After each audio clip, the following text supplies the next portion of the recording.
Just watched my cat claw the door open. Hi, everyone. She's turning into one of those raptors from Jurassic Park, right? Yes, Now that she knows how to work doors, you're doomed. Clever girl. Indeed. All right. Uh-oh. Rookie. I did it again. I forgot to turn my sound off before we started. There we go. Fixed. Sorry about that. It's all good. All right. Should we go ahead and start it? Yeah, everyone. Welcome to Agent Talk with Seth and Dongwan. This, as you know, is a weekly live stream where two veteran agents talk about various aspects of the business, all in hopes that we can find a way to make this process a little bit more transparent and also accessible to new and aspiring agents, no matter where they are, not in New York, whether they're at an internship or not. A reminder that this is not really a show for writers. If you're here hoping to find an agent, this is not the right show for you. But if you are a writer who wants to be an agent like me, then it is the show for you. Also, a reminder, the show is free. But of course, if you're able, we'd appreciate it if you kicked in a few bucks to people of color in publishing. So we're going to drop a link to that and a donate link to that in the chat. Let's remember to do that, Dongwan. Otherwise, yes. So we're going to dive right in. This is... the first two episodes were a little bit more broad, a little bit wider in context. This episode, we're going to be focusing in on, how do you find clients? You're an agent trying to find clients. That's the goal, right? So that's what we're going to talk about.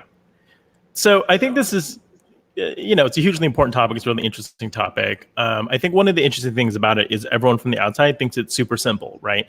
Everyone's very focused on the query process. What we unkindly in the business refer to as the slush pile, right? Yeah. So, those are unsolicited queries, right? Those are things where people send us, their manuscripts, pitches for their work, and are looking for us to take them on and work with them over time. But the term unsolicited is an important one there. And that does imply that there are many, many other ways of finding clients and many other projects that come in that aren't necessarily through that query process, right? And so for me, those really break down into two other categories. One is referrals from other authors, and then the other is when I go out and seek out someone who I want to work with and approach them and start having a conversation. So I don't know, what for you, how does that break down? How many clients do you have that kind of come from queries versus referrals versus, people you've targeted? And I recognize that this is, off the top of your head, rough numbers, but do you have a sense of that percentage? Yeah. I mean, before I even answer that, I think it's really important. And again, we're going to dive into this in another episode, is just to recognize that the way you get people change over time throughout your career. So when you begin, you're both hunting and you're open more to queries. And, as Dongwan and I both have like fuller lists and less need necessarily from, or even capacity to take on new clients and to focus our energy to all these new clients, then the way that we find them becomes different. So I would say at this point in time in my career, and I actually think I'm a little bit on the outs. Like I think that sci-fi agents are much better at this than I am. And you can tell by all the we're open to submissions, we're open to queries, or so on and so forth. I do almost no unsolicited or slush pile queries. And it's not that I wouldn't love and read it there, but I just have an assistant who's been around for 3.5 years, who I trust a lot, who never gives me anything from that pile. So I guess that they're thinking that it's not something that's right for me. And that might be a little bit crushing for any writers who might be listening, but it's sort of just a trust-based thing where I've told them pretty clearly, like, I'm pretty full up, so it really has to be the right thing. And that's the way I treat all the other stuff. So I would say right now, it is heavily referral or hunting if there's some specific thing that pops up. I would add one more thing, which is the chance encounter, which happens a lot too. But we'll talk about that. I guess we could just add networking as a general category. Networking, right? The chance yes, exactly. Yeah, the chance that you'll meet someone at a party, at a con, and have an interesting conversation, right? So that sort of very incidental thing. maybe this is giving too much encouragement to, the Uber drivers who pitch you in the car. Yeah, But, yeah. yeah. Okay. So, I also, But yeah, tell me about you. I want to know yours. percentage wise, probably about, maybe 20% of my clients came from unsolicited queries over time. Definitely more when I was starting out. When you are a new agent, when you are starting out, getting your clients from the queries, from the slush pile is the most likely way, but it's also tough because you don't have a reputation by then, right? So, Mhm. People who have really done their homework, people who are, really targeting good agents, they're not necessarily sending to you because you're so new and so fresh. So it is a little bit relying on luck at that point. And your ability to identify something that you think is really interesting. And, we're going to talk a little bit later about, how do you make that call and how do you make that decision? But so the slush pile is really how you start, or networking is how you start, or, as Seth mentioned, going out and finding writers that you like. Those are all things that help get you off the ground. For me, because when I started up agenting, I'd been in the industry, and especially science fiction fantasy for many years at that point. Even from out of the gate, I was getting a lot of referrals, and that helped me out a lot. Referrals are really probably my most useful path. That's when I have an existing relationship either with one of my clients or with author friends, and they will point people in my direction as somebody who is available to work with people and might be a good fit for either the book or the person or whatever it happens to be. I think the referrals are specifically how I get people who are looking for new agents, right? So someone who's left an agent and is looking for a new relationship. A lot of times other authors will point someone in my direction that way. And, that can be quite helpful in finding those new people who are looking to shift up how they do things and, looking for new representation. Right. Well, it's interesting also, the referral thing is, it just makes tons of sense. It's the same way that you pick a movie, or a TV show, like someone says they like it. And if someone that you trust, like, first of all, some of our writers that we represent, they teach at universities and MFA programs. Some of them work with Clarion West. Some of them are just connected with a number of sets of other authors. So sometimes I get a referral that's like, this person's great. I haven't read their stuff. Or sometimes I get a referral that's, this person's querying you. I have no opinion on the matter, but I'm just being helpful, which I want all my authors to do, by the way. I'm the person who passes on something. They should always feel free to connect to me. And then sometimes they say, this is the best thing I've read in forever. And that gets me really excited. And that makes total sense, right? Because also, that person, that author is going to support that potential new author that you have. And by the way, that's not a shoo-in for me. I've passed on lots of those things that's come in, and I've had to be like, sorry, client of mine, I didn't see it, or I'm not on the same page, or I see it, but whatever. But yeah, that, it makes total sense that referrals are the thing, but you have to get to the place where you have that referral, people to refer you to, to you. Exactly. Yeah. And, I think that touches on networking a little bit, because networking affects us in two ways. One, which we mentioned, is like you meet a writer at a party, or, a friend of a friend or something like that. But, it also, that is how you start getting referrals, right? You meet editors, you meet other agents, I've referred people both as an editor and as an agent to other agents. Sometimes I'm just like, this person isn't a right fit for me, but you should reach out to so-and-so, right? I'll be like, this project is terrible. Please email my friend Seth Fishman and see if he'll take you on. And I'll mold it into perfection. Exactly. And make $1 billion on it, which I'm pretty sure has happened between us, actually. Not that I sent you someone bad, but well, I think that, it's an interesting thing, because you got to remember, just to take one more step back, is that, you find your clients in different ways, but that's also based off of your needs at any given moment, right? You could have a small list. You could be just starting out, and you really just want to focus on one person and get them where they need to be and learn. You could have a small list, but all of those people happen to be turning in books at the exact same moment, and you're just overwhelmed. That's why again, people stop their query letter zones. And I want to back up really quickly to queries, because we're going to move through these 3 or 4 categories, and then talk about what we're looking for, what you might be looking for. So that's going to take some time.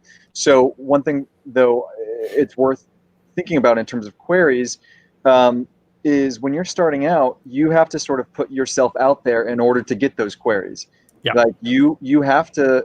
There are a number of different online resources for authors, and though people who do those anthologies or do those, online Twitter pitch wars or going to Mhm. MFA programs and stuff like that, those are all places where you have to put yourself out there. Sometimes reach Mhm. out to them, sometimes just say yes, sometimes just make sure that your name is in a place where it's in a search engine where people who Mhm. are doing their research and looking for agencies will come to my company, the Gerner Company, and see what I rep, that Yeah. I'm open to queries and what my rules are. And even just making sure you're on the website in a correct way. So a lot of times Mhm. it's sort of like putting banner ads up about Right. yourself to get started. Yeah, and I want to do a whole episode about branding for agents, right? How we brand ourselves, how we draw people in, how you make yourself known in the community. But just super quickly touching on what you're saying here, it's why I'm a big believer in having a personal website in addition to being listed on the agency website. And then we'll mention a few resources where there are listings of agents that are sort of gathered up from across the internet and are ways that authors can find you. But like I said, we'll touch on that more later. And the other thing is, that we're not really going to talk about this week because we're going to do a whole episode on it next week, is the strategy that goes into building your list, right? So today we're really talking about how do you find a client. And then next week, we're going to spend a lot of time, I think, really digging into what's, for me, a super interesting topic, which is thinking about how do you build your list? How do you build over time and, build that thing that you feel like will define what you're interested in, what you're looking for, and really set your reputation out there in the market. I can't wait for next week. I feel like that's like Yeah. something that truly is years of experience, like that. Right. I'm so happy to share. Right. I feel like this is like the amuse bouche for next week's like Yes. entree. You know what I Yeah, mean? yeah, yeah. So, Absolutely. It's a but two-part series. exactly. But this is I love this topic. I think this is a super interesting topic. I think it's a really interesting and tricky one. So how do you want to do this? Do you want to go through each of the three categories and or four categories really, and talk about our strategies with each of those, or do you want to talk about what we're looking for in a project overall first, and then break down how that connects to the individual topics? Yeah, that's a great question. I think we should talk about what we're looking for, Okay. and then come back around because it does change things. I mean, Yeah. we have a whole list of things that we can talk about, and Yeah. then we probably shouldn't spend all our time on each one of them because we can. But I'm going to preface everything again by saying, like, it does depend on what you're looking for at any given moment. Yeah. We'll dive into that next Yeah. week, but Oh yeah, and one thing I just want to throw in here Yeah. is, on everything we're saying in terms of like the breakdown between, how may we get through the slush pile versus this, that, and the other, what we're looking for in a project or a client, all that's going to change hugely from agent to agent, right? Even between me and Seth, there's going to be some differences, but there are people I know who 95% of what they do comes through the slush pile, and they're 30 years into their career and at top of their field, but still they rely primarily on the queries. It's not how I operate. I operate in a slightly different way, but there are a full range of models, right? So we're talking through two examples of how we do things. You will find your own way of engaging with that in a balance that really works for you. Right. Absolutely. Absolutely. And also I'll remind everyone, we have the comment section on the side if you want to ask questions. Mhm. You can start building them up and we'll come to the questions at the end if something pops up. So, for me, I don't want to get into the query letter game, but it is worth mentioning that the very first thing that I'm looking for is not just like a good manuscript, which is the most important thing. But I do want to. There's just like little safeguards that we create in our industry that over time, after thousands of query letters that have sort of just proven to be true, that we look for and we're just attuned to. So this doesn't necessarily mean query letter. This could mean email that comes to me that that's a referral. That could be all sorts of ways. But really, the initial interaction with any person sets a tone for a relationship. It doesn't mean you know exactly who that person is, but if they're not taking it seriously, if they're not doing research, knowing who my name is, like knowing that my gender, knowing the things that are really like obvious that are out there, then that really sets a tone for me. And so that's a little bit of a different angle on this. But part of what we're looking for is a match. So step one is you're opening, is not even opening the book. It's like the cover of who you are. And if it feels like we're not even a match there because of some of the things that an author might be pushing Right. forth, then that's something that's a bit of a red flag. So ultimately what that boils down to is I'm looking for a partner. I'm looking for someone that I want to work with. I'm looking for someone that I want to work for, and that and there's the genius of their writing, and then there's also the person that I'll be interacting with that's writing the writing. So those are two different things that we need, that you need to take into consideration. Yeah, I mean, I think that I really need to see in that query letter is a sense of business savvy, right? Like that you understand that publishing is a business, and you understand that I talk about being an author as having like two different roles, right? One is the creative side, which is you are a craftsperson and all that, but then there's sort of authoring as a profession, right? There is the work that you do that is more time consuming than I think any writer anticipates, but that is running the business, right? Networking, marketing, managing relationships, all those things. And so one of the things I'm looking for in that query letter is a sense that you understand that professionalism is part of what you're going to be doing. And, that letter needs to indicate a certain savvy and a certain knowledge about the business already, that you've done some homework, that you've done some research.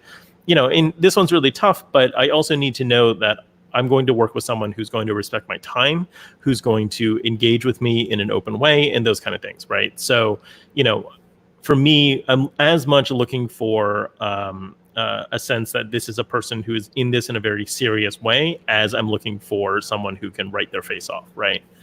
You sort of need both sides of that to have this good business partnership, because it is a business partnership and it is a creative partnership, and neglecting one over the other will lead to tons of problems for you with that client down the road. Right. Absolutely. I mean, and of course, like part of our job is to be the businessman, business person for anyone who comes to work with us. But it does mean,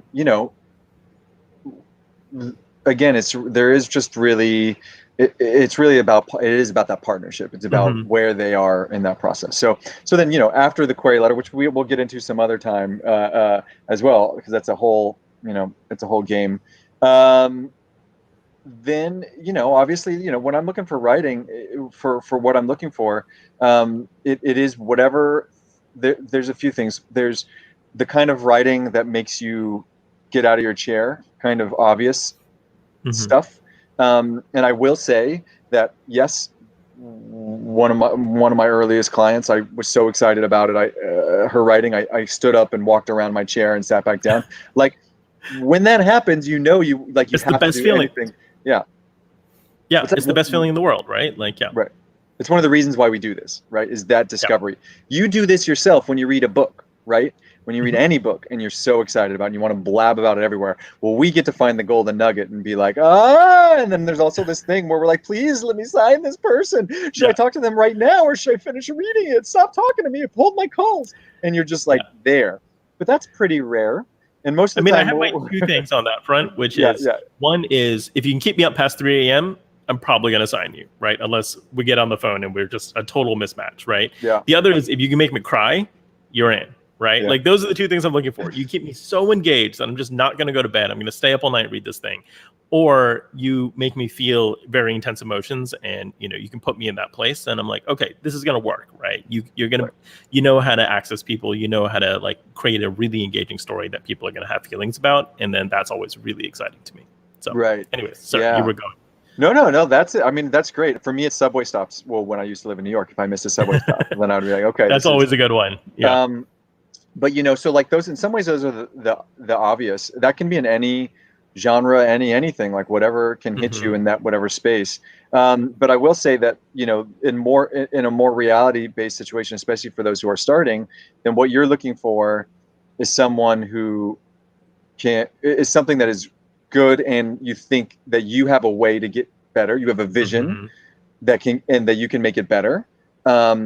Or that it's, in my mind, this is especially on nonfiction, but certainly even in fiction, because fiction talks, is that it's on a topic that's too important to ignore. And the way the person's approaching that is one that you want to be, on board with. We do this also not just for business, but we do it also for a sense of purpose. And so if there's something that's really important to you, don't ignore that, right? If this is the area of fiction that's been, marginalized, that you want to, make space for, if this is a nonfiction topic that you really care about, and that doesn't have to be something on, like race right now. It could be about, you're a marine biologist and you really, really care about, sea sponges. Like, it's about your passion and where you put in there. So for me, that's the same thing. It's like, there are things that are just little holes in my heart that I have to, if it happens, I want it, Every now and again, you'll hit one of those where you're like, this is just exactly right for me. And, I don't know if I'm going to find other people who are this obsessed with, I don't know, whatever the topic is. I read a whole book about jellyfish a couple years ago that I just adored. It was just,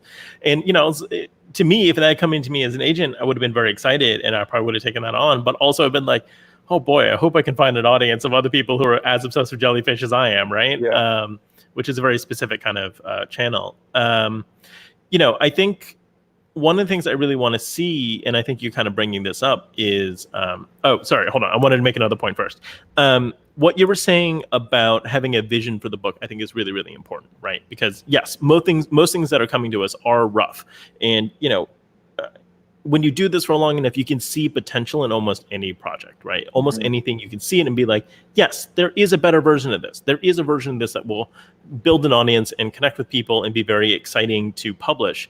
But so often I will look at it and say, I don't know how to get this from here to there, right? Yeah. There's so many people who are incredibly talented writers where I look at them and be like, yeah, this is a good book. I'm excited about this book as a reader, but as an agent and an editor, I don't know what to do with it, right? I don't have a vision for how should we publish this? How should we market this? How should I edit this? And when I don't have that vision, that's a hugely important signal to me that I'm just not the right person for this, right? So often our rejections say something along the lines of, this isn't a good fit for me. I didn't connect with it, and those kind of things. And those can be really hard to hear, I think, for writers. But for me, at least, it's very true and it's very honest. I need to feel a personal connection to the story. I need to have a vision, a very clear vision of what to do with it when I take it on. Here's my strategy for submission. Here's how I want to pitch it. Here's how I want to edit it. All those things. I need to have at least some starting idea of that, if not a crystal clear vision. Right.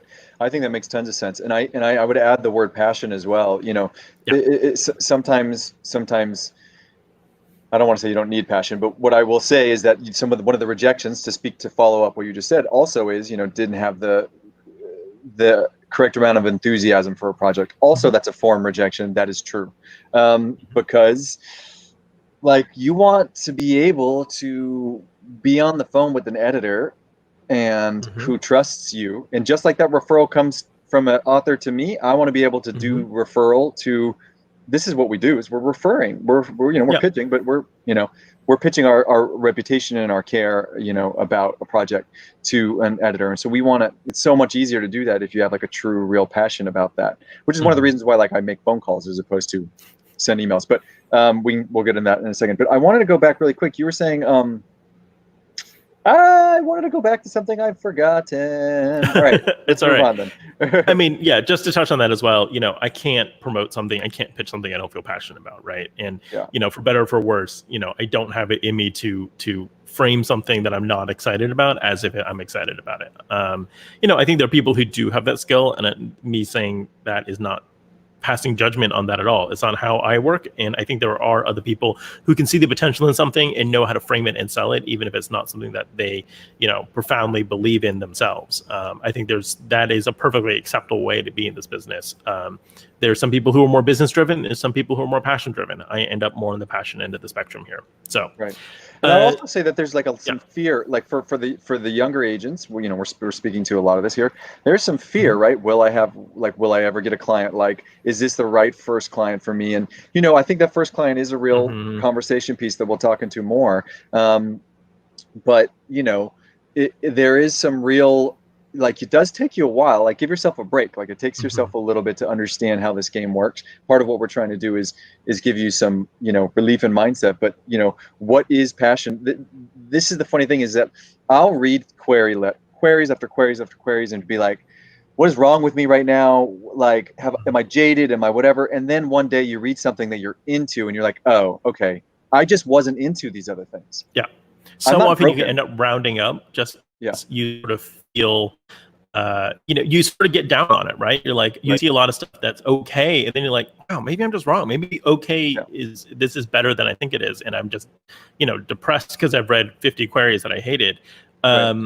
Which is why I remind people to read outside of Aquarius as well. Remind yourself Mhm. what good published fiction is, and remind Yeah. yourself what writing you like. So, I have a couple Touchstone books where I really feel that, when I've gone off my taste in some way or feeling very down on it, then I'll go and read a page from Shirley Jackson or something and be like, right, this is how I should feel about the writing, right? This is how excited I should be by the prose. And if I'm not there, then it's just a good reset in terms of what your taste level is, because you can get too caught up, I think, in the cycle of Aquarius. Right. But to move on a little bit, the other thing that I really want to feel in a book is not just the writing, but I want to feel a sense of a point of view, right? I think as a writer, I need a clear idea of like what your project is, and beyond just like, what is this book? I mean, project almost like in an academic sense. Like, what is the bigger thing that you are trying to unpack in your work, right? Is it a deep emotional connection? Is it, figuring out like how do interpersonal relationships work? Is it understanding, racial justice? Is it policing? Like, there's so many different topics, right? That, I've done books that sort of address, how does information disseminate through society, and how does that impact individuals, right?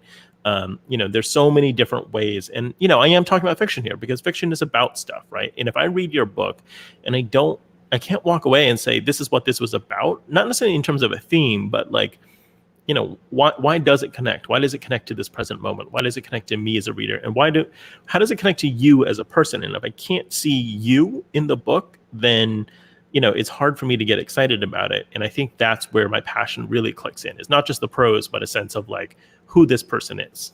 Right. And I do feel like both Dongwon and I are slipping a little bit into the speaking to everyone who's watching as if you're the writers, and we don't mean that. Oh my God, because we've done this panel 1,000 times as part of the problem. So it's just automatic. You slide into it, It's all good. Yeah. It's all good. I'm just saying, because I've been doing this too, but it's not. So it's not you, but it is how you're going to be connecting with people. And I think that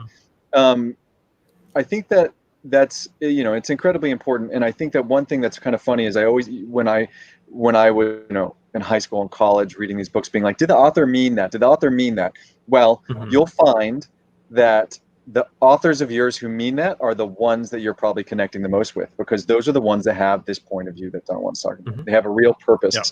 And man, they are geniuses. Clients are geniuses. They just, you're like, oh, what do what's going on there? In terms of, sometimes you can even just feel it, and then you're talking to them and you get the sense of just the world build and how amazing it is. So, okay, well, let's move through these other ones a little bit more. We talked a little bit about, we're connecting with the people, not projects. The project matters. The project is something that matters to you, but, do you like this person? Is this is this person, this business savvy, and a number of different, angles of what a person is there, and how they connect to you. And then, but there's also some very specific things about the business side of the relationship, and you just have to, over time, get an understanding of who you want to work with. Do they have a sense of your boundaries? Do they have a sense of other people's boundaries? It's really hard to get a full character assessment of someone in a fairly short period of time. But if you take the time to speak to someone and listen to someone, and interact with them, then you'll get a sense of that in some way, and that's really important. And you'll get a better sense as it goes along, as well. Right. Yeah. And I think to remember is that ideally you're going to be working with this person for 20 years, 30 years, right? Exactly. The length of your career, the length of their career. So, you really want to have a sense of, this is a person who I can work with, and this is a person I'm interested in working with, not just for this book, but for 10 books from now, right? And obviously there's no way to really know that up front. You can guess based on a certain amount of information, but you don't have a ton of context, you don't have a ton of data there, and you'll have to see how that situation evolves. And that's why author agent relationships do end. It's why people move agents and look for new people. And that's not always a traumatic thing. That's just, so often it's just I thought we were on the same page, we're clearly not, and that's okay, right? And that's no judgment on them. Hopefully it's no judgment on me, but I think it's good to be aware when you're heading into that relationship, when you're signing somebody, that ideally you're planning for the long term, you're planning for success, and you feel like, yes, this is a person that I want to be talking to every week for the next 10 years of my life, right? Right. Which is an interesting question, right? I really, really hate dating metaphors when it comes to this situation, but I understand why people use them, I guess is what I'll say here. Right. Yeah, fair enough. Well, should we circle back around then to the means Totally. of that? Yeah. All right. So we said, queries, referrals, hunting, and networking. And we spoke a little bit more. About queries than others, but let's, we'll round that out. It's funny. Do you actively cultivate referrals? Like, do you reach out to people, and how do you communicate to people that you're open and interested in a referral? Well, that's a great question. I mean, ultimately, right now, it's not too much. I mean, I've always tell my clients, I'm open and game, and they can send me stuff. Right now, the only active asking that I've been doing is I've been looking in the web comic, and illustrated space for more illustrators of color, and feel they're vastly underrepresented. And it's both to pair with some other writers of mine and also to help them grow their own platforms. So I've been reaching out to my clients asking if they have any leads on anyone who I haven't discovered yet. And that's the way I go there. Like, that's the only sort of recent things. But sometimes you do like find the person that you rep that does a specific thing, and maybe ask if they know any other people. But in general, I let the referrals sort of come my way, if I'm honest. So you do otherwise, or? Not so much. As I was asking, I was wondering if there is an active thing that you're doing to seed that, in part because I don't really, right? So much. My clients know that I'm always open to referrals, and often they'll ask me about it. And I think many of them came in that way as well, so they're aware that that's part of my process. I think other writers are aware of it. And sometimes I'll get a DM even from someone I don't know that well, but I've met once or twice, and they'll be like, "Hey, this person's interested in working with you. Would you be open to seeing something from them?" And that's always a really nice thing to get. Referrals are pretty passive, I think, for us. I think it's mostly about reputation. It's about networking. It's about knowing people. Do you want to talk about editor referrals? I've gotten a couple of these where editors will send me a client, and that's always really interesting and useful. Yeah. Well, yeah. I mean, so, again, you can get referrals from anyone, anywhere, right? The editor ones are interesting because they come to me with like either a green flag or a red flag. The editor who sends me something that is in the wheelhouse that they work in, but don't want to publish that person's book, then I'm just very curious. That's a bit of a red flag for me. And it doesn't have to be like a no-go red flag. It's just more like, well, what's going on here? And a lot of times, it's a track record thing. Someone they'd published their person's book before, and the book hadn't done well, and they were maybe looking to, they can't publish the next one, but maybe they genuinely think that person's great, want you to read it and go somewhere else with it. But then otherwise, there's something where they're like on the hook. They want it. They want this thing. They want to pass them on to an agent to take over, right? And that's actually doing the right thing as an editor, which is giving it to an agent to control. So those are sort of two different ways, and one's much easier than the other. Like the green light one is like, I'll read it if I like it. I got a deal going. Like, let's, now we just have to balance the relationship. Where the other one takes a lot more consideration, because it's basically like, here's something really hard. Here you go. So those are my take on it. What about you? The green light situation I like. It is sometimes tricky because it's so easy to be like, oh, this is easy money. This is an easy project, right? I should just do this.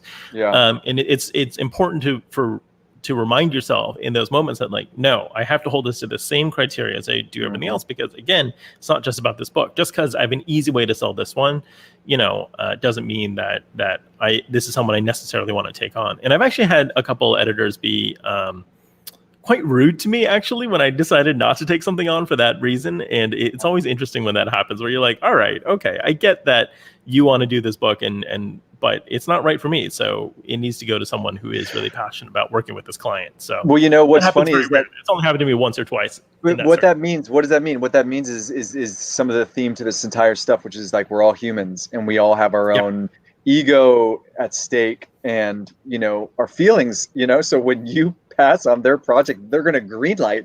They're handing you literally money. They're literally handing you money, and you say no. Then it's I can see that it's being really, you don't have to, you know, they shouldn't be it's really acting tough that to way. stick to your guns in those circumstances, right? It's really tough to remind yourself, you know, how important your perspective and principles are in those situations, and you know, so that it doesn't bite you in the ass later, honestly. But it's, especially when you're starting out, you know, we've talked a little bit about income can be pretty lean as an agent, and it's sometimes really hard to walk away from that. And, you know, I'm not even necessarily recommending everyone does all the time, but it just keep it in mind, I guess is what I'm saying, especially for the newer people who are trying to build out their lists. Why don't you start with something? Someone's knocking at my door that my Nest camera is showing, and I'm just like, and then now it's making me sign in. It's very fun. All right. Good luck. Okay, so the other thing I really want to talk about here is, you know, what sometimes is referred to as hunting, right? Which is you read something and you're so excited about it that you want to go out and find them. You know, a big chunk of my list is this, are people who, you know, are short fiction writers or read a long form piece of internet writing or something like that, and I'll reach out to that person, right? This is the power of the cold email. And I'm a huge advocate for sending cold emails. You know, don't harass people, obviously, don't pester them, but you can send that one message that, you know, or even a DM if you don't have a way of getting to their email, and just be like, hey, I love your work. I think this piece is brilliant.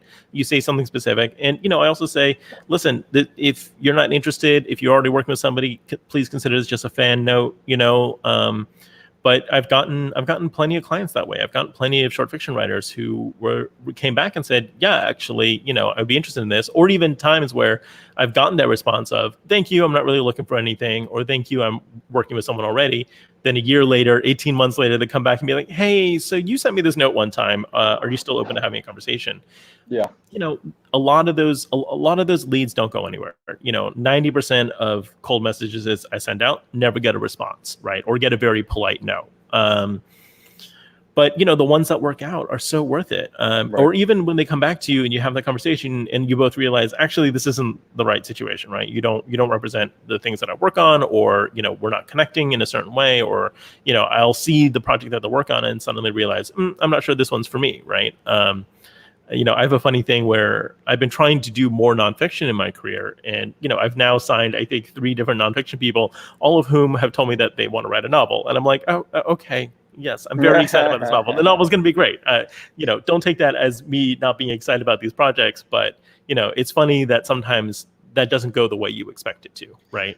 Or sometimes it can take a very long time. I've signed short fiction writers who are probably, you know, 5-6 years out from a finished novel at the time that I bring them on.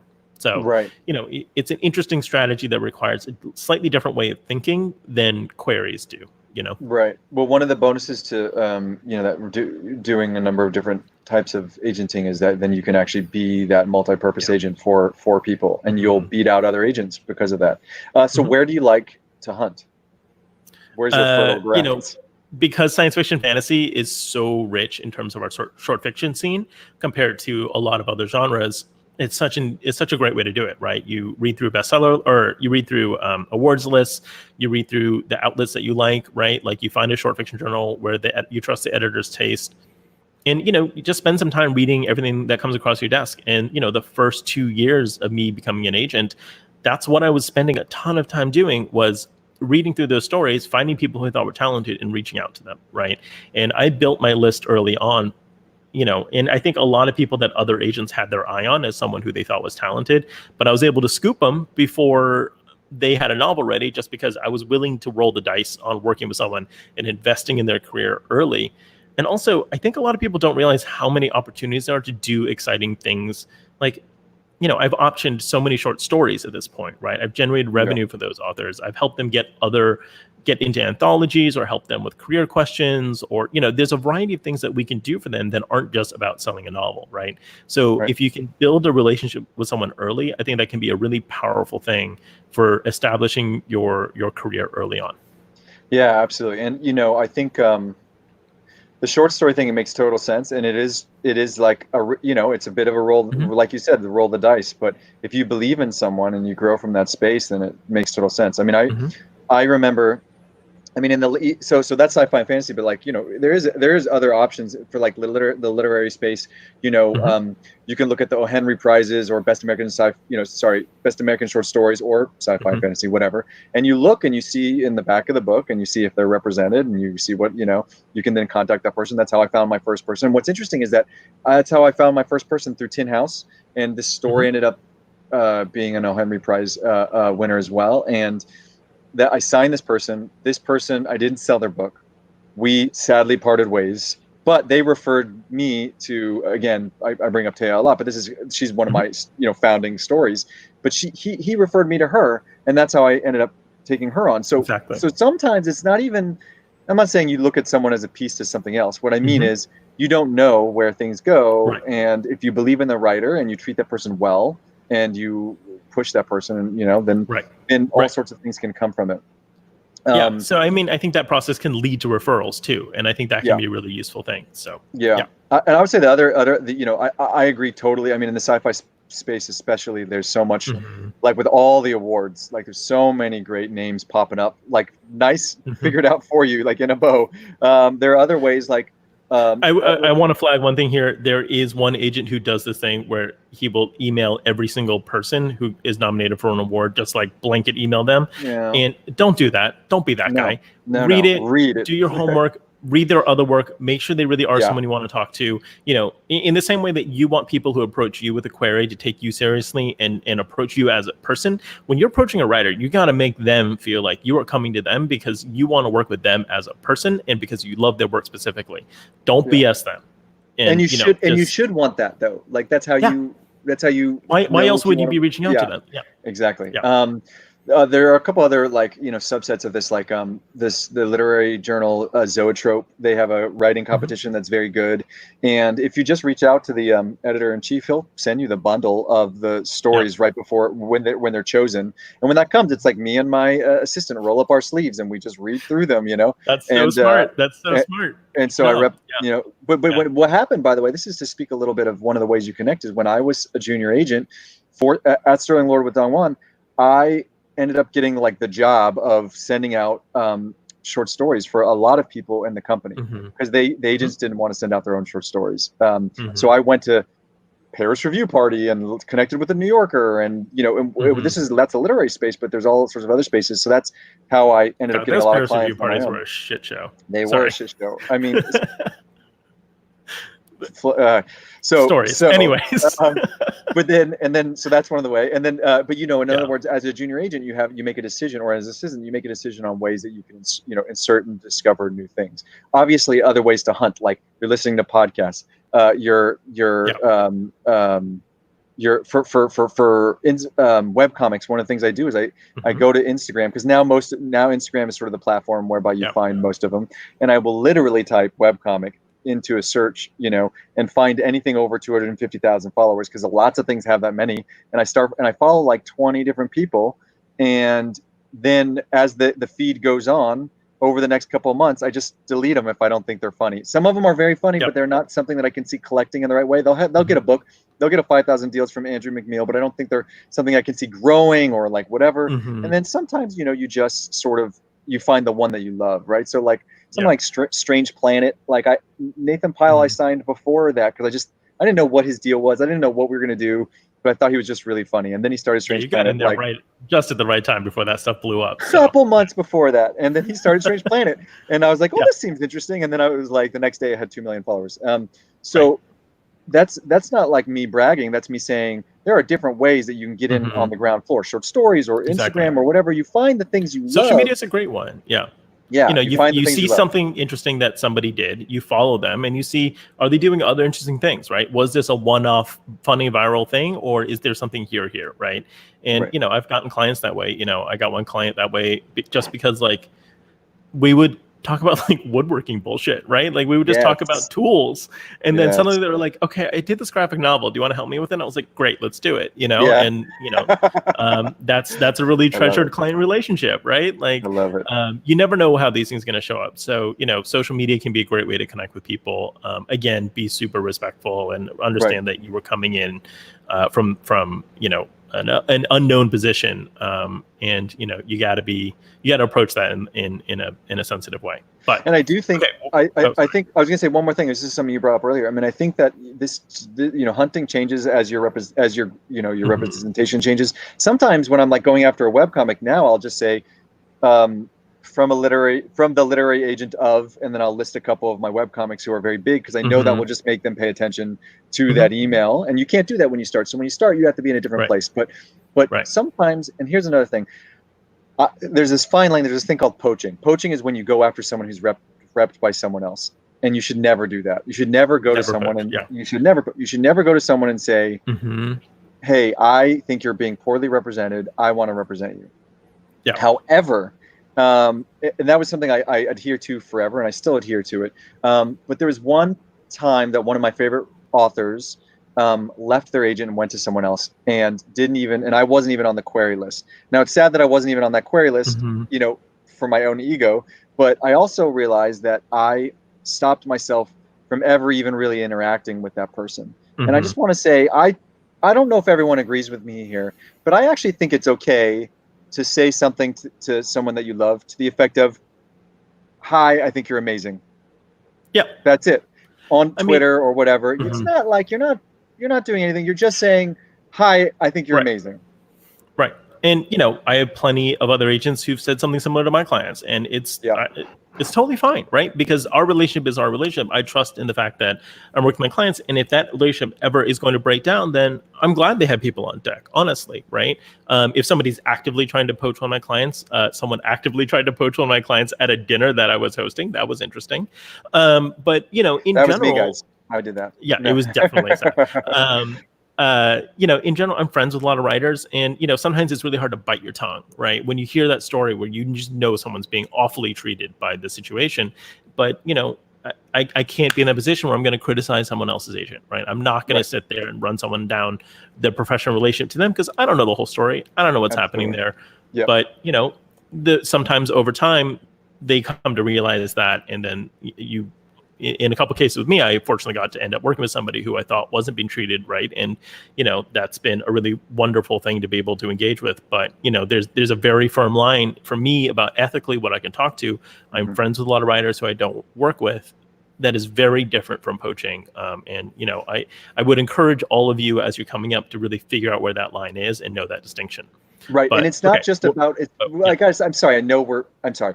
I just have to say one more thing there, is because the connections matter in so many different ways. Blurbs, pairing of a writer and an illustrator, all sorts of different things. So it's like, it's very genuine. It's just about the appreciation of art. And I think that's okay. Okay. Sorry. I've been cutting you off. We love books. We want to talk about how we love books. Yes. That's nothing wrong with it. Anyways. Yes. Okay. We got questions. We're at 47 minutes here. So I want to get to some of these because there are some really fantastic questions here. Okay. I want to start with Ayla's first question here. This is a super interesting one. I was thinking about it as I was sort of talking about that, the thing where like you don't connect with the story, right? Because you hear that so often in terms of, people saying, "Oh, I just didn't connect with this." But really, when you're talking about a white editor, or even me as an Asian American, my experience is my experience. If I'm reading, a story from a Black writer, a Latinx writer, or something like that, I don't have the personal context for that. So I think as you're reading, you need to remember what your biases are and be very cognizant of where you come from, what kind of stories you've read, what kind of stories you're interested in. And it behooves us to do our research and do our homework, right? Read widely, read stories from people from those communities. If you want to start working with those people from those communities, then you need to be aware of what their narratives are, how they talk about it, what the baseline is, right? You're never going to be the subject matter expert in it, and you need to be aware of that as you work in those areas. But you can do the work so that you will feel that connection when the right thing comes across your desk. You need to interrogate your internal biases, and you need to challenge them in an active way.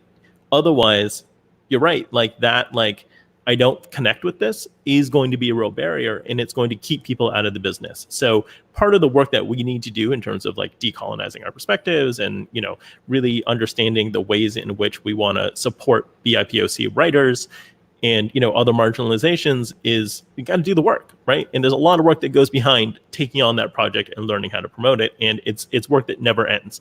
I'm constantly trying to figure out, okay, I want to work more in these areas. How do I do that? Who do I need to read? What research do I need to do? Obviously I'm saying all that I'm far from perfect on these issues. I think we all are. We all got a lot to learn here, but this is a really good question because I think I didn't connect with it. It's such a gatekeeping thing that happens in terms of keeping certain marginalized peoples out of publishing and out of the community. And so we need to really think about that and address that. At the same time, understand that connection is how we deal with this. Connection is the most important thing for us. That's a really great point. And I think that there is a difference between, writing something from a different perspective than reading something from a different perspective. And part of what we, again, as a white gatekeeper here, there is a responsibility that we have to well, just being a gatekeeper in general, a responsibility that we have to being able to, share the voices. And I still am connecting to whatever project that might have. But the thing that Dongwon said that really resonates the most there is we don't just take this and pass it on, right? We have to know who we're giving something to. We have to know who we're pitching something to, how we're talking about something, how we exhaust, the exhaust is totally the wrong word. How we, entrance people into what we represent. Yeah. And it can't just be as simple as a retweet, right? It has to be how you interact with that person, and that's where your research comes in. In some ways, like it's how you represent that person. So it can't just be like, oh, I want my client list to be diverse. It has to be, authentic. But I also think it's really important for us to be open in that space. And I think that you'll find that there's that some authors also want to write into certain spaces that you're going to have to step in and talk about as well. And if you shy away from subject matter, that's the most important thing at the moment. Then what are we doing? Right. What are we doing? And that's why and partially that's why we're here right now. So I really appreciate that question. So, okay, we sort of answered Matt's a little bit, but I do want to say, just to add one more thing to Matt's question, which is it sounds like, all these outlet networking queries, referrals are pretty static or reactive. Do you, do more active outreach? We talked about that, but there's one thing I also want to talk about with networking was like at cons and whatnot. Sometimes you're just interacting with people and they ask a genuine question, and then that person might come back around to you. So I think that in some ways, being active is actually your network. It is just being at some of these places, is just being at a place and being with your clients and being a good person and being a good human, and then letting your representation, speak for itself. So part of what you need to do is be a good human being and be one of those safe people in this environment that exists right now. So I just think that's it, and being that kind of safety net for an author is something that's really important, and you will get people that way. And I'm not saying like that's like it's a ploy. I'm saying, with good comes good, and that's sort of what I'm saying there. Okay. Ayla sort of had a follow-up question to Matt's, and the thing I want to touch on here is like how much time do we spend reaching out to potential writers? I don't know that I spend a ton of time on like a percentage of the hours of the week kind of way, but the thing I do want to say is I do feel it's really important for breaking down the sort of the currently, very white, cis, heterosexual dominance in the industry. And I think if we want to find voices who aren't part of that, we need to reach out to people who don't necessarily feel included by that or don't feel that those opportunities exist for them. So a lot of times it's about finding that writing from somebody who is coming at this from a different angle, from a different history, different perspective, and making sure that they know that there's space for them because we're making space for them, right? I think when you just sort of lay back and wait for those things to come to you, you're not going to get the kind of change and the kind of representation that I think a lot of us want to see reflected in the books that we publish. Right.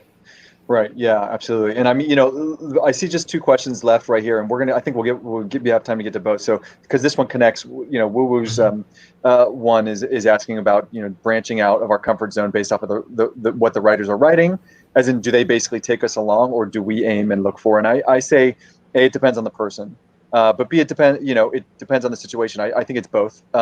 You know, I remember Ann Leckie's Ancillary Justice coming in and really not thinking about it in terms of, well, that's not in terms of me trying to move into a place. But I do remember very clearly being like, I love this. I don't know if other people are gonna I don't know if people are gonna come along for this ride. But to me, it's a passion project, and it turns out to be a lot of other people's passion project. But I think what's so interesting about Ann in that book is that she's doing lots of things very specifically. But she's also writing like a space opera that's just at the core fun. That thing is just a banger military SF, right? Exactly. When you step back and look at the overall story and structure of it, it's just this brilliant space opera with this military angle. It also has, incredible prose and this really interesting point of view character and all of that. So, I think at the end of the day, it's always about, is there a really great story at the core here? But there's so many other things that can be layered on top of that really change how we talk about a book in the marketplace.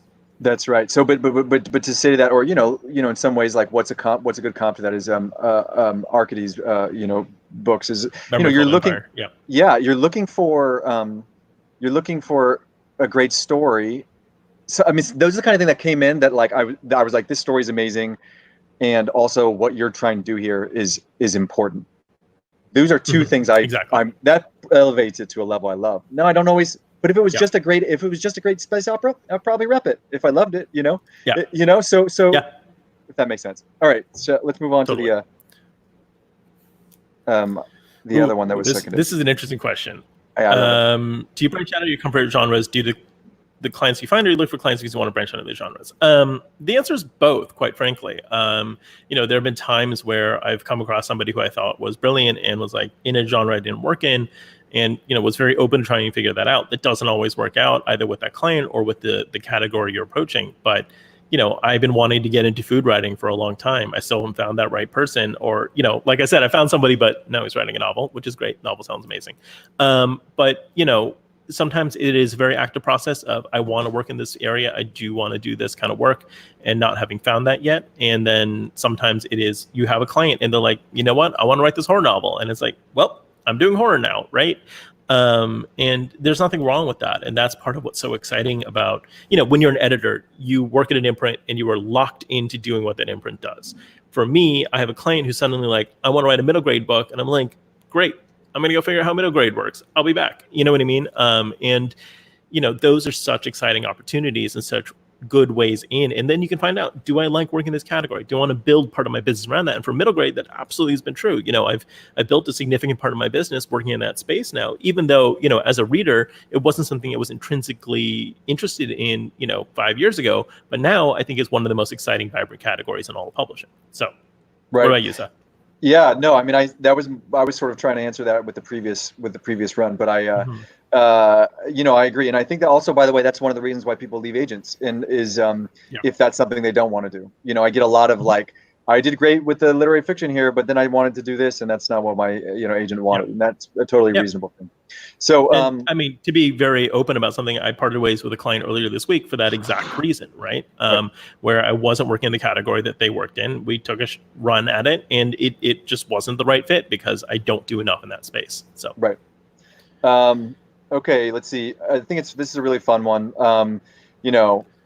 I kind of want to spend a whole episode on this, right? What are some of our failure stories? Yeah, are we talking about young agent failure stories, or should we talk about overall? The thing is that what is failure, it's right? For us, right? Is failure? Is failure just not selling a book? Is failure not getting someone after doing your darndest to get them? There's a lot of levels of failure here. And, one thing I want to be super clear about, I love doing this show. I love talking about this stuff. I love bringing out those elements. One tricky thing is, Seth and I cannot expose our clients' personal stories and information, right? Like, sure. there's a very firm line about like what we can say about a client's experience, because we're responsible for making sure they're presented in good light. So especially when we're talking about a failure case, I can't go out there and be like, client X, Y, and Z did this or wrote this book and it was a disaster, right? So I think I want to do some thinking about how we can talk about this topic. And like I said, I would love to do a whole episode about disasters. Right. Yeah. And because considering as an we have agent, one you're left. going to run in. Yeah. No, go on. Considering, and as agents, you're going to run into more disasters than you are successes, because that's how publishing works. Yeah.